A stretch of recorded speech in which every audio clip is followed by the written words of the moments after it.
সনাতন ধর্মাবলীদের সবচেয়ে বড় ধর্মীয় উৎসব শারদীয় দুর্গাপূজা আগামী ৯ অক্টোবর থেকে শুরু হতে যাচ্ছে।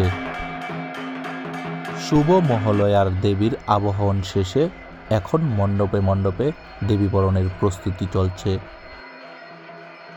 কৈলাস থেকে মর্ত্যলোকে আসবেন দেবী দুর্গা।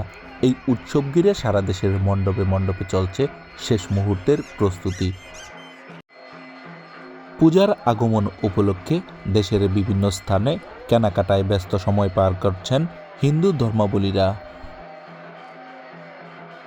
নতুন নতুন কাপড় চোপড়, শাঁখা সিঁদুর, সাজসজ্জার জন্য নানা রকম উপকরণ ক্রয় করতে ব্যস্ত সময় পার করছেন হিন্দু ধর্মাবলীরা। সারা দেশে বইছে হিন্দু ধর্মীয় উৎসব। সায়ংকালে ধূপের দোয়া, ডাকডোল, উলুধ্বনি আর কাসর মন্দিরের সঙ্গে ভক্তিমন্ত্রে মেতে উঠবে পূজা মণ্ডপ। দেশের বিভিন্ন প্রান্তে দোকানিরা তাই ব্যস্ত সময় পার করছেন কাস্টমারদের নিয়ে।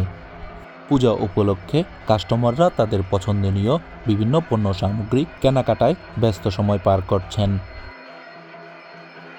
দুর্গা উৎসব উপলক্ষে হিন্দু ধর্মাবলীদের মধ্যে বিরাজ করছে সাজ রব। তাই সকাল থেকে বিকাল পর্যন্ত তারা কেনাকাটায় ব্যস্ত সময় পার করছেন। শিল্পীদের যেন দম ফেলার ফুসরত নেই। তাদের নিখুঁত হাতের ছোঁয়ায় কৃত্রিম জীবন পাবেন দেবী দুর্গা, শিব, লক্ষ্মী, সরস্বতী, কার্তিক, গণেশ, অনুসর সহ অন্যান্য প্রতিমা। এছাড়াও কোনো কোনো প্রতিমার আবার পরানো হচ্ছে শাড়ি, হাতের বালা, নানা গহনা।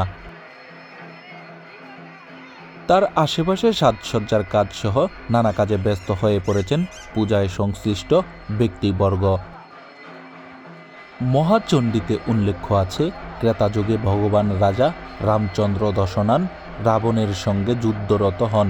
পাপের বিনাশের লক্ষ্যে দেবী আদিশক্তি মহামায়ার কাছে শক্তিবৃত্তির আশায় শরৎকালে তার পূজায় করেছিলেন এবং যুদ্ধে জয়লাভ করে দেবী সীতাকে উদ্ধার ও রাবণকে হত্যা করতে সক্ষম হন। সেই থেকে পৃথিবীতে প্রতি বছর শরৎকালে সনাতন ধর্মাবলীদের দুর্গোৎসব পালন করে আসছেন। গত ২ অক্টোবর মহালয়ার মধ্য দিয়ে শুরু হয়েছে এবছরের শারদ উৎসব আনুষ্ঠানিকতা।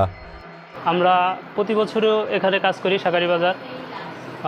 এবার আমাদের 7টা মূর্তি আছে, প্রতিমা আছে। আমরা এবার এখন রঙের কাজ করছি, প্রায় শেষের দিকে আমাদের কাজ। তবে এবার অন্যান্য বছরের তুলনায় এবার কাজের চাপ একটু কম। তারপর এখন শেষ সময়, এখন একটু কাজের চাপ বেশি। আমরা প্রতিবারের তুলনায় এবার প্রতিমার বাজেটও একটু কম, কারণ দেশের সংকটময় অবস্থা এখন বিরাজ করছে। এর জন্য আমাদের অর্ডারও একটু কম, তারপরে কাজেরও চাহিদাও একটু কম। এবার পুজো আসছে সামনে, কেনাকাটা করবো, অনেক ভালো লাগতেছে আর কি। এখন মার্কেটের দাম মোটামুটি আছে ভালোই, অনেক কিছু কেনা হয়েছে, ড্রেস কিনলাম, কিছু কসমেটিক কিনলাম, ভালো লাগতেছে আর কি। সবার সাথে পুজো করব আর কি, কী বলবো, একটা আমি নার্ভাস। যাই হোক, অবশ্য এবার পুরোতে আশা করি ভালো লাগবে বা সবাইকে মিলে করতে পারবো। এত কিছু হওয়ার পরে সব কিছু স্বাভাবিক হয়েছে, এখন আশা করি সব কিছু ভালো হবে।